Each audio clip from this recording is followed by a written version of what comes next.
पाकिस्तान आपके लिए जिंदाबाद होगा, हमारे लिए हिंदुस्तान जिंदाबाद है, भारत जिंदाबाद है। मैं आपसे ये कहना चाहता हूं, आजा दिल चीर के दिखलाऊं वतन का नक्शा, मेरा भारत मेरी सांसों में समाया हुआ है। कि जो प्रधानमंत्री जी का इंटरव्यू ले, जो फिल्मी स्टार, जो उनसे पूछे कि आप आम चूस के खाते हैं कि काट के खाते हैं, उसके लिए तो रेड कारपेट बिछा है। लेकिन वो शाहरुख खान जो पूरी दुनिया में भारत के तिरंगे का मान बढ़ाता है, जिसे फीफा वर्ल्ड कप में आमंत्रित किया जाता है, उसके लिए सोशल मीडिया पे किस तरह के ट्रेंड चलाए जाते हैं। श्री इमरान प्रतापगढ़ी। बहुत बहुत धन्यवाद उपसभापति महोदय। मैं अब्दुल वहाब साहब द्वारा लाए गए इस रेजोल्यूशन के समर्थन में बात करने के लिए खड़ा हूं। इसी थके हुए दस्ते तलब से मांगते हैं, इसी थके हुए दस्ते तलब से मांगते हैं, हम अपने जख्मों का मरहम तो कब से मांगते हैं, वो भीख मांगता है हाकिमों के लहजे में, हम अपने बच्चों का हक भी अदब से मांगते हैं। उपसभापति महोदय, ये जो रेजोल्यूशन है, इसके जो महत्वपूर्ण एक दो बिंदु हैं, उसमें एक बात कही गई है कि सच्चर समिति के प्रतिवेदन और अन्य प्रतिवेदनों की सिफारिशों को कार्यान्वित किया जाए, जिसमें मुसलमानों के शैक्षिक और सामाजिक पिछड़ेपन पर चर्चा हो।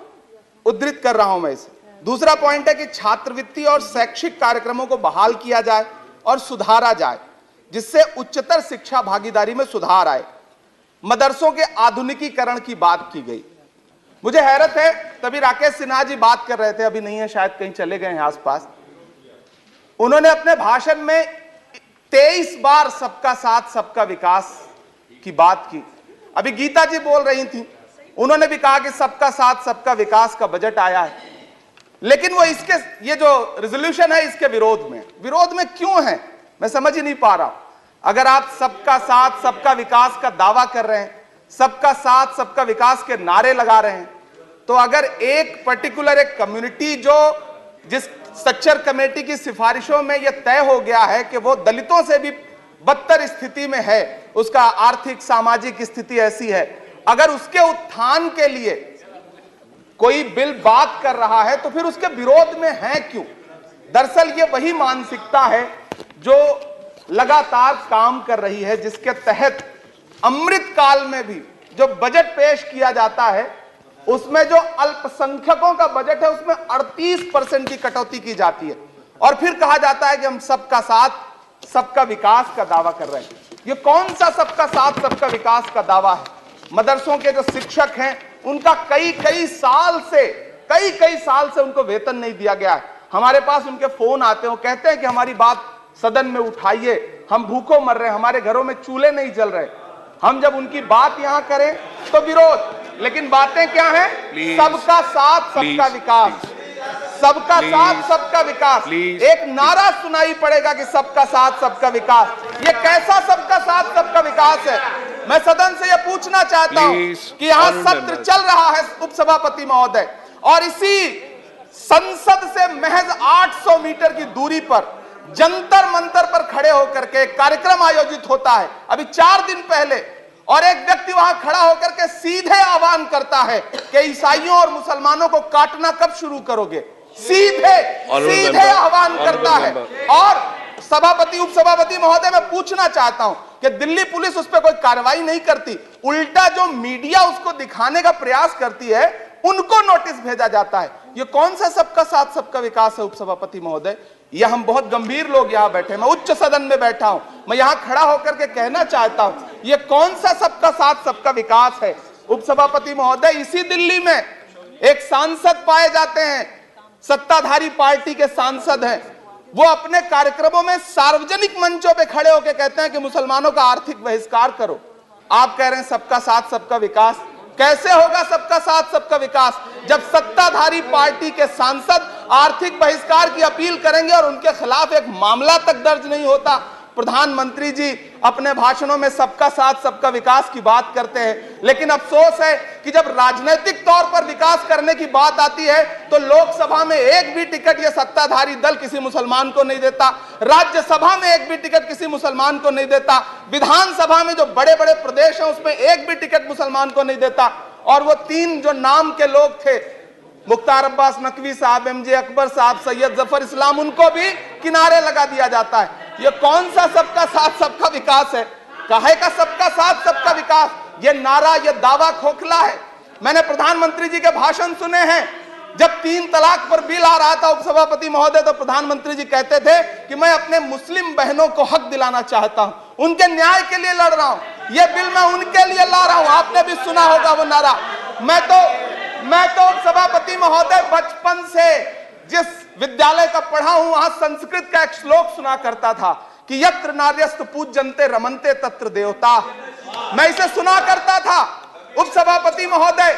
और फिर आज जब यहां सदन में खड़ा हूं, तो मैं पिछले दिनों लाल किले से प्रधानमंत्री जी की, लाल किले की प्राचीर से वो भाषण, उनकी वो तकरीर भी सुन रहा था, जब वो कह रहे थे कि महिलाओं को बिना हक दिलाए देश आगे नहीं बढ़ सकता। जब वो लाल किले की प्राचीर से ये बात बोल रहे थे, तो उस भाषण के महज 2.5-3 घंटे बाद उनके गृह राज्य गुजरात में बिल्किस बानो के आरोपी रिहा किए जा रहे थे। उसी दिन उन्हें माला पहनाया जा रहा था, उनका सम्मान किया जा रहा था। ये कौन सा सबका साथ सबका विकास है?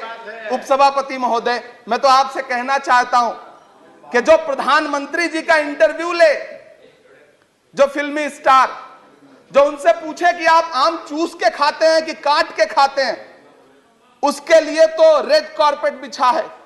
जो अभिनेत्रियां उनकी विचारधारा के समर्थन में बात करें, समर्थन से ज्यादा आगे बढ़ के बात करें, उनके लिए जेड सिक्योरिटी है। लेकिन वो शाहरुख खान जो पूरी दुनिया में भारत के तिरंगे का मान बढ़ाता है, जिसे फीफा वर्ल्ड कप में आमंत्रित किया जाता है, उसके लिए सोशल मीडिया पे किस तरह के ट्रेंड चलाए जाते हैं? कौन सा सबका साथ सबका विकास है महोदय? मेरा नाम इमरान है।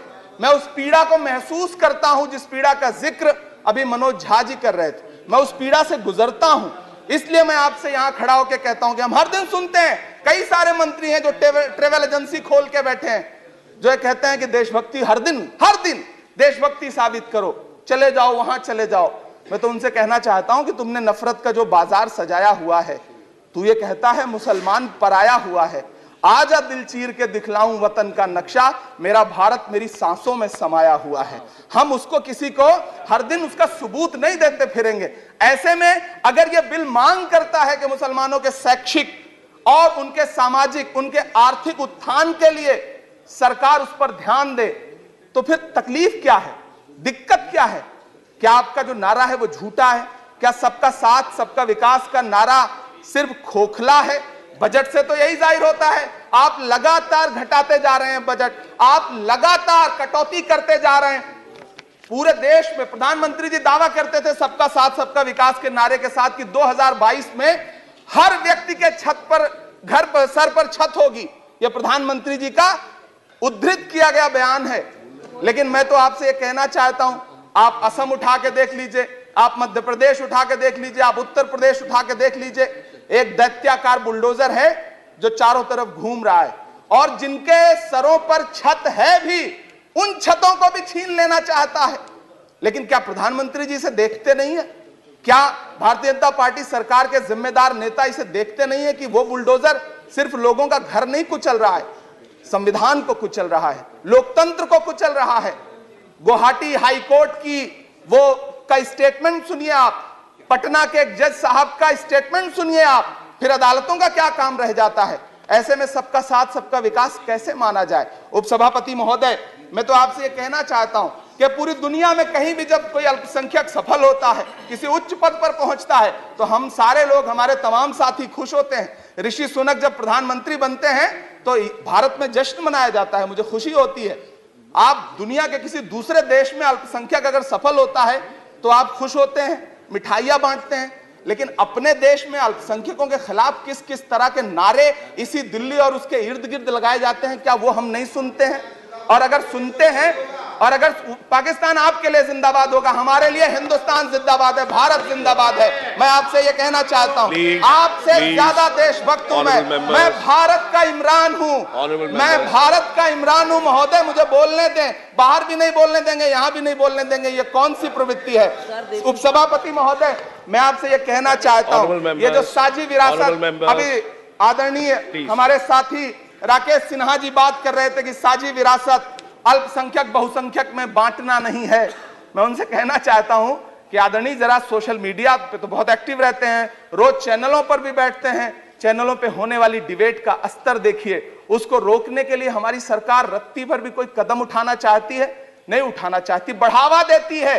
ये जो जहरीली बातें करने वाले चैनल हैं, उनके जो प्रमुख एंकर हैं, उनको सुरक्षाएं दी जाती हैं, उनको रोका नहीं जाता। कौन सा सबका साथ सबका विकास है? ये बिल जिस चीज की बात कर रहा है, अभी राकेश सिन्हा जी कह रहे थे कि प्रधानमंत्री जी ने कहा तिरंगा यात्रा निकालिए। मुझे पूरा विश्वास है कि प्रधानमंत्री जी ने कठुआ के बलात्कारी के समर्थन में तिरंगा यात्रा निकालने के लिए कभी नहीं कहा होगा, लेकिन फिर भी निकली, लेकिन किसी ने रोका नहीं, किसी ने कोई आवाज नहीं उठाई। उपसभापति महोदय, दर्द बहुत सारे हैं, लेकिन ये जो रेजोल्यूशन लेकर के आए हैं उसमें जो शैक्षिक और आर्थिक बातों को उद्धृत किया गया है, मैं आपसे अनुरोध करूंगा कि इसे देखा जाए, इसे जांचा जाए। गीता जी कह रही थी अभी भारत जोड़ो यात्रा पे कि भारत टूटा कहां है? भारत टूटा नहीं है, भारत को कोई तोड़ भी नहीं पाएगा। भारत को तोड़ने का सपना देखने वालों को हमारी आदरणीय इंदिरा गांधी जी ने 2 टुकड़ों में तोड़ दिया था, बांट दिया था। भारत को कोई तोड़ नहीं पाएगा, लेकिन भारत देश में आर्थिक तौर पर, सामाजिक तौर पर जो बंटवारा करने की साजिश मौजूदा सरकार और सरकार के आनुषंगिक संगठन कर रहे हैं, जो आनुषंगिक संगठन कर रहे हैं, उनको रोकने के लिए सरकार क्या कर रही है? मैं अंत में इतना कहना चाहता हूं उपसभापति महोदय के यूपीए के शासनकाल के दौरान श्रीमती सोनिया गांधी जी के प्रयास से, डॉक्टर मनमोहन सिंह साहब के प्रयास से दलित और अल्पसंख्यक बच्चों के लिए फ्री रेजिडेंशियल यूपीएससी की कोचिंग शुरू की गई। हमने ये किया, और इसी सरकार के दौरान एक टीवी चैनल ने एक प्रोग्राम बनाया जिसका नाम आपको पता है क्या रखा? यूपीएससी जिहाद। ये शब्द क्या इस देश में सुने जाने लायक है? लेकिन सरकार ने क्या किया? एक शब्द नहीं बोला। माननीय उच्चतम न्यायालय ने संज्ञान लिया, जब लोग उच्चतम न्यायालय गए तब वो कार्यक्रम रुक सका। ऐसे कार्यक्रम बनाए जा रहे हैं और सरकार कह रही है कि सबका साथ सबका विकास। उपसभापति महोदय, मैं अंत में आपसे इतना कहना चाहता हूं कि ये जो आर्थिक और सामाजिक आधार पर जो बहुत बड़ी खाई है, उसको पाटने के लिए ये जो रेजोल्यूशन लाया गया है, मैं इसका समर्थन करता हूं। तमाम वो शहर जहां अपना छोटा छोटा रोजगार है, जिनका, जैसे मुरादाबाद का पीतल उद्योग, अलीगढ़ का ताला उद्योग, या देश में जो तमाम शहरों में बुनकर उद्योग है, इस सब की बढ़ोतरी के लिए, इनको आगे बढ़ाने के लिए, इन्हें संजोने के लिए ये बिल बहुत कारगर रहेगा। शैक्षिक तौर पे लोगों को आगे लाने के लिए बहुत कारगर रहेगा। तो मैं ये रेजोल्यूशन बहुत कारगर रहेगा। और मैं अपने सत्ता पक्ष के साथियों से कहना चाहता हूं कि रिश्तों की ये नाजुक डोरें तोड़ी थोड़ी जाती हैं, अपनी आंखें दुखती हों तो फोड़ी थोड़ी जाती हैं। हम भी इसी देश का हिस्सा हैं। हम आपसे अनुरोध करते हैं कि इस रेजोल्यूशन को संजीदगी से लिया जाए। मैं इसके समर्थन में अपनी बात रख रहा हूं। धन्यवाद। श्री GVL नरसिम्हा राव।